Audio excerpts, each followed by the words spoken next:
বাদন, আপনাকে 1 মিনিট থামাচ্ছি। এই মুহূর্তে আমার সঙ্গে যোগদান করেছেন শামশের মবিন চৌধুরী। শামশের মবিন চৌধুরী আমার সঙ্গে যোগদান করেছেন এবং তার পরিচয়টা আপনাদের দিয়ে দিই, যারা পশ্চিমবঙ্গের ভারতবর্ষের দর্শক তার পরিচয়টা আপনাদের দিয়ে দিই। তিনি মুক্তিযোদ্ধা, কূটনীতিক, সেনা অফিসার ও রাজনীতিবিদ। স্বাধীনতার যুদ্ধে অবদানের জন্য বাংলাদেশ সরকার থেকে বীর বিক্রম খেতাব দিয়েছিলেন। বাংলাদেশের পররাষ্ট্র সচিব হিসেবে তিনি 2001 থেকে 2005 সাল পর্যন্ত দায়িত্ব পালন করেছিলেন। 1971 সালে শামশের মবিন চৌধুরী পাকিস্তানি সেনাবাহিনীর 8ম ইস্ট বেঙ্গল রেজিমেন্টে কর্মরত ছিলেন এবং মুক্তিযুদ্ধ শুরু হওয়ার পর চট্টগ্রামের কালুরঘাটের যুদ্ধে আহত হন। এবং শামশের মবিন চৌধুরী দীর্ঘদিন পররাষ্ট্র সচিবের দায়িত্ব পালন করেন এবং তিনি একসময় বিএনপিতে যোগদান করেছেন, বিএনপির চেয়ারপারসন, ভাইস চেয়ারম্যান ছিলেন। শামশের সাহেব, আপনাকে আমাদের অনুষ্ঠানে স্বাগত। আমাদের সঙ্গে প্রাক্তন কূটনীতিক পিনাক রঞ্জন চক্রবর্তী আছেন, হয়তো পিনাক বাবুকে আপনি চেনেন। পিনাক বাবু দীর্ঘদিন ঢাকাতেও কাজ করেছেন। বাঁধন আছেন বাংলাদেশ থেকে। এই যে পরিস্থিতি, আজকে যে পরিস্থিতি দাঁড়িয়েছে, যা পিনাকবাবু শুরু করেছিলেন, প্রথম কাজ হবে আইনের শাসন ফেরানো, অর্থাৎ জনগণের মধ্যে আস্থা আনা এবং মানুষের মধ্যে ভরসা কেন্দ্র দেয়া। সেইটা হচ্ছে না কেন এখনো পর্যন্ত? ধন্যবাদ। আমি আপনার একজন অতিথির কথা শুনছিলাম যে আর্মি এই হুডলামদের উপর ছেড়ে দিয়েছে। এটা অত্যন্ত ভুল একটা ধারণা এবং ভুল ব্যাখ্যা। দেখেন, আইনের শাসন বাংলাদেশে গত 10 বছর আগেই চলে গেছে। এখানে কোনো আইনের শাসন ছিল না। এই যে আয়নাঘর নামে একটা, যেখানে টর্চার করা হতো, যেখানে গুম করা হতো, যেখান থেকে এখন মৃত লাশ বেরোচ্ছে, সেটাই ছিল গত 10-15 বছরের আইনের শাসনের অবস্থা। খুব অস্বাভাবিক একটা পরিস্থিতির ভিতর দিয়ে আমরা অতিক্রম করছি। এটা আমরা আগের দিনও ওদিনই কল্পনা করতে পারিনি, আপনারাও কল্পনা করতে পারেননি। আজকে আমি সকালে অনেক দীর্ঘ সময় ভারতের হাই কমিশনারের বাসভবনে ছিলাম, অনেকক্ষণ কথা বললাম, পুরো পরিস্থিতিটা আমরা বিশ্লেষণ করার চেষ্টা করছিলাম। উনি নিজেও বললেন যে সেদিন সকালে আমরা ভাবিনি যে এই ধরনের অবস্থা হবে। এটা অস্বাভাবিক। এটা একটা আন্দোলনের থেকে একটা বিপ্লবের রূপ নিয়ে নিয়েছিল। নতুন প্রজন্মের যে সাহস, যে ত্যাগ স্বীকার করার সাহস, আপনার আবু সাইদের চিত্র দেখেছেন কিনা আমি জানি না, যে সে বুক ছেড়ে দাঁড়িয়ে আছে, পুলিশকে বলছে যে আমাকে গুলি করেন, আমি আমার অধিকারের জন্য দাঁড়িয়েছি। সে বাংলাদেশের পুলিশকে বিশ্বাস করেছিল, পুলিশ তার উপরে 4টে গুলি চালালো। এই শেখ হাসিনা সরকারের সময় এই কয়েকদিন আগে এই ঘটনাটা ঘটলো। মুগ্ধ নামে একটা ছেলে যে আন্দোলনকারীদেরকে পানি বিতরণ করছিল, পানি লাগবে, পানি পানি বলে বলে সে বোতল করে পানি দিচ্ছিল, তাকে গুলি করে হত্যা করেছে পুলিশ অথবা ছাত্রলীগ। ছাত্রলীগ আর পুলিশের মধ্যে কি মানে পার্থক্য বোঝা যাচ্ছিল না। কোনো সময় ছাত্রলীগ পুলিশের পেশে আসতো, কোনো সময় পুলিশ ছাত্রলীগের পেশে আসতো। এই যে বাঁধন বোধহয় বলছিলেন, আমি খুব পরিষ্কার শুনতে পাচ্ছিলাম না, যে পুলিশ বাহিনীর উপরে বাংলাদেশের অনাস্থা চরম পর্যায়ে চলে গেছে, চরম পর্যায়ে চলে গেছে। এই যে 6টা লোককে দিয়ে ডিবি অফিসে রাখা হলো, তারপরে তাদেরকে খাইয়ে দাইয়ে জোর করে অলমোস্ট গান পয়েন্ট, তাদের কিন্তু বাংলাদেশ লোক কোনোদিনই মেনে নিবে না। এখন খুবই অস্থির পরিস্থিতি এখানে ছিল অবস্থা। অনেক না, মানে শুধু 32 নম্বর ধানমন্ডি 32 নম্বর যেটা বঙ্গবন্ধুর মিউজিয়াম, এবং সেখানে অনেক ঘর বাড়ি অন্য জেলায় হয়েছে, অন্যান্য জায়গায় হয়েছে। একটা ইনিশিয়াল রিয়াকশন, আপনাকে একটা বিপ্লবের পরপর কি অবস্থা বুঝতে, ফ্রেঞ্চ রেভলিউশন আপনারা দেখেছেন, বলশেভিক রেভলিউশন আপনারা দেখেছেন, ইরানিয়ান রেভলিউশন আপনারা দেখেছেন। একটা সময় যায় যেখানে আইন শৃঙ্খলাকে বা সাধারণ একটা স্বাভাবিক ব্যবস্থায় আনতে সময় লাগে। মুক্তিযুদ্ধের পরপর তো বাংলাদেশে একই অবস্থা ছিল। 4 জন পাকিস্তানিকে রাস্তায় দাঁড়া করে ব্যানার দিয়ে মারা হয়েছিল 18 ডিসেম্বর 1971। এই মুক্তিযোদ্ধারাই এই ঘটনাটা করেছিল। এই ছবিটা টাইম নিউজউইক ম্যাগাজিন ভারতের পত্রিকায় উঠেছিল। তো এখন সেই ধরনের একটা পরিস্থিতিকে আমরা অতিক্রম করে অনেক মন্ত্রিসভা, মন্ত্রী কার কোন মন্ত্রী মন্ত্রণালয়ের দায়িত্বে আসবে সেই বিষয়টা নিয়ে মানে তারা দায়িত্ব নিলেন। এখন তারা ফায়ার ডাউস করছেন, আগুন নেবার নিয়ে ব্যস্ত। এটা স্বাভাবিক।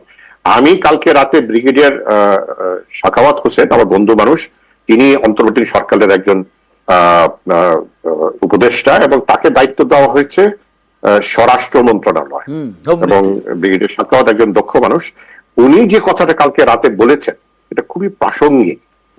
উনি বলেছেন যে বাংলাদেশের এই যে একটা অবক্ষয়, গণতান্ত্রিক অবক্ষয়, শাসন ব্যবস্থার অবক্ষয়, এটা কত 10-15 বছর ধরে আরো চরম পর্যায়ে চলে গেছে। অতীতেও ছিল, 10-15 বছরের চরম পর্যায়ে চলে গেছে। পিনাক রঞ্জন তো ঢাকায় ছিলেন যখন 1/11, যেটা বলা হয় 1/11 2007-8 সালে, তখন তো আর্মি সরাসরি হস্তক্ষেপ করেছিল। এবার তো আর্মি সরাসরি সেইভাবে হস্তক্ষেপ করেনি, প্রধানমন্ত্রী বলেছে আপনি দেশ ছেড়ে চলে যান। এখন যে শখাওয়াত যে কথাটা বললেন যে কয়টা মৌলিক পরিবর্তন যদি আমাদের শাসন ব্যবস্থায় আমরা না আনি, নির্বাচনী ব্যবস্থায় আমরা না আনি, এই যে নির্বাচন প্রক্রিয়া থেকে, আমি নিজেই নির্বাচন অংশ নিয়েছি, আমি সরজমিনে সচক্ষে দেখেছি নির্বাচনের কারচুপি কি মাত্রায় হয়।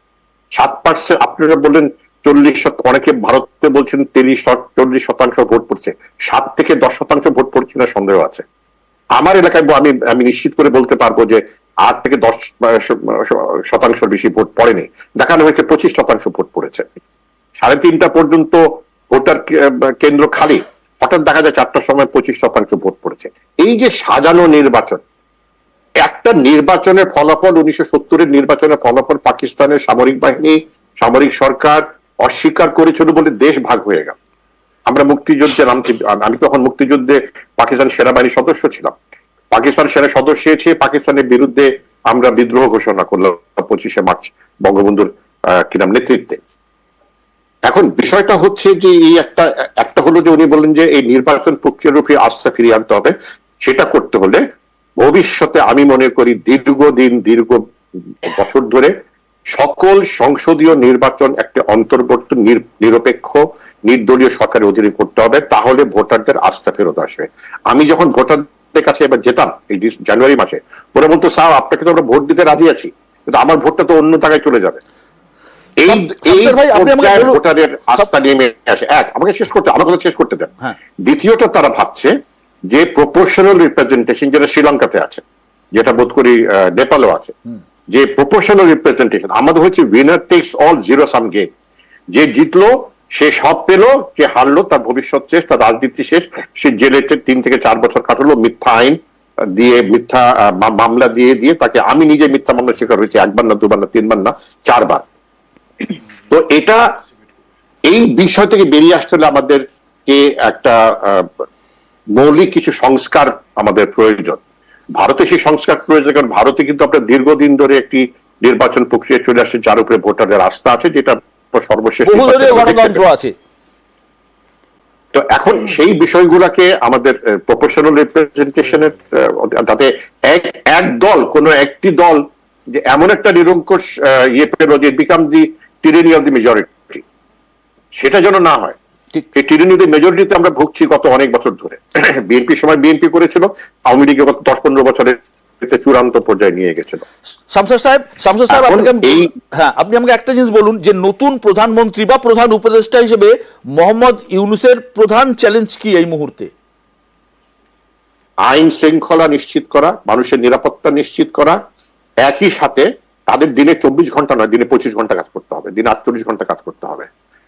একটাকে তারা তো এই যে সাধারণ স্বাভাবিক জীবনযাপন ফিরে, আজকে ঢাকায় দেখেন আপনি অনেকটা, আপনারা ভারত থেকে মনে করছেন দেশ ভেঙে পড়ছে, আমি তো সারাদিন ঘোরাফেরা করলাম, আমার ছেলে পেলেরা আসা যাওয়া করছে, তারা তো সেই ভয় ভীতির এখন আর দেখছে না, অনেকটা কমে এসে, আমি বলছি না সর্বত্র কমে এসছে, অনেকটা কমে এসছে। আরো 2-3 দিনের হয়তো ইউনূস সাহেব নিজেই বলেছেন যে 3-4 দিন সময় লাগবে আমাদের স্বাভাবিক অবস্থা ফেরাতে। এখানে তাকে সামরিক বাহিনী সকল ধরনের সহযোগিতা তারা দেবে।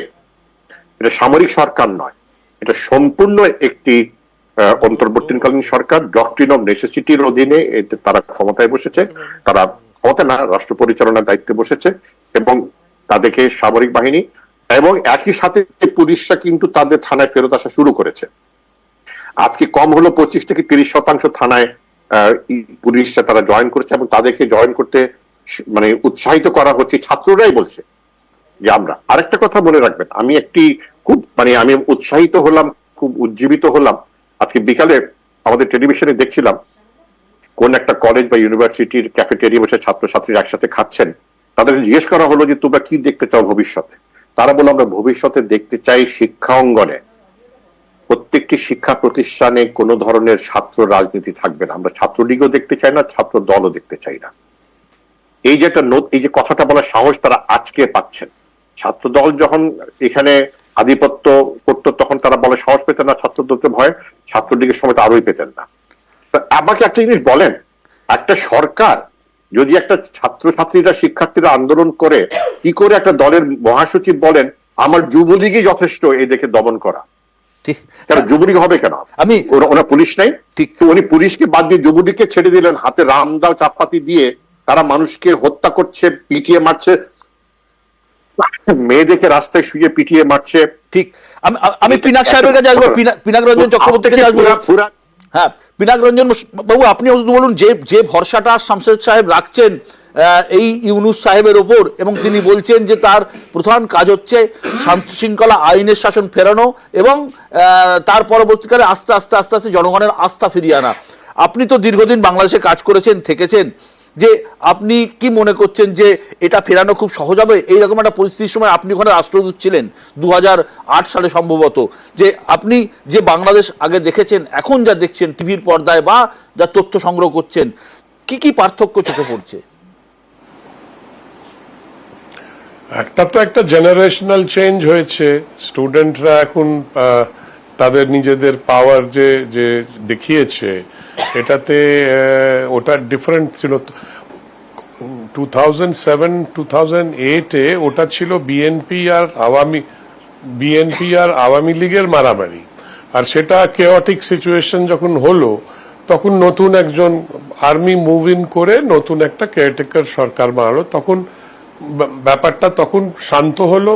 তারপর ওরা এমন অ্যাকশন নিল যাতে বিএনপি আওয়ামী লীগের যারা এসব রাস্তায় মারামারি করছিল তারা সব পালিয়ে গেল, তারা শান্তি ফিরে এলো। না, এখানে তো সেটা হচ্ছে না, আমি এখনো দেখছি না যে সেটা হচ্ছে।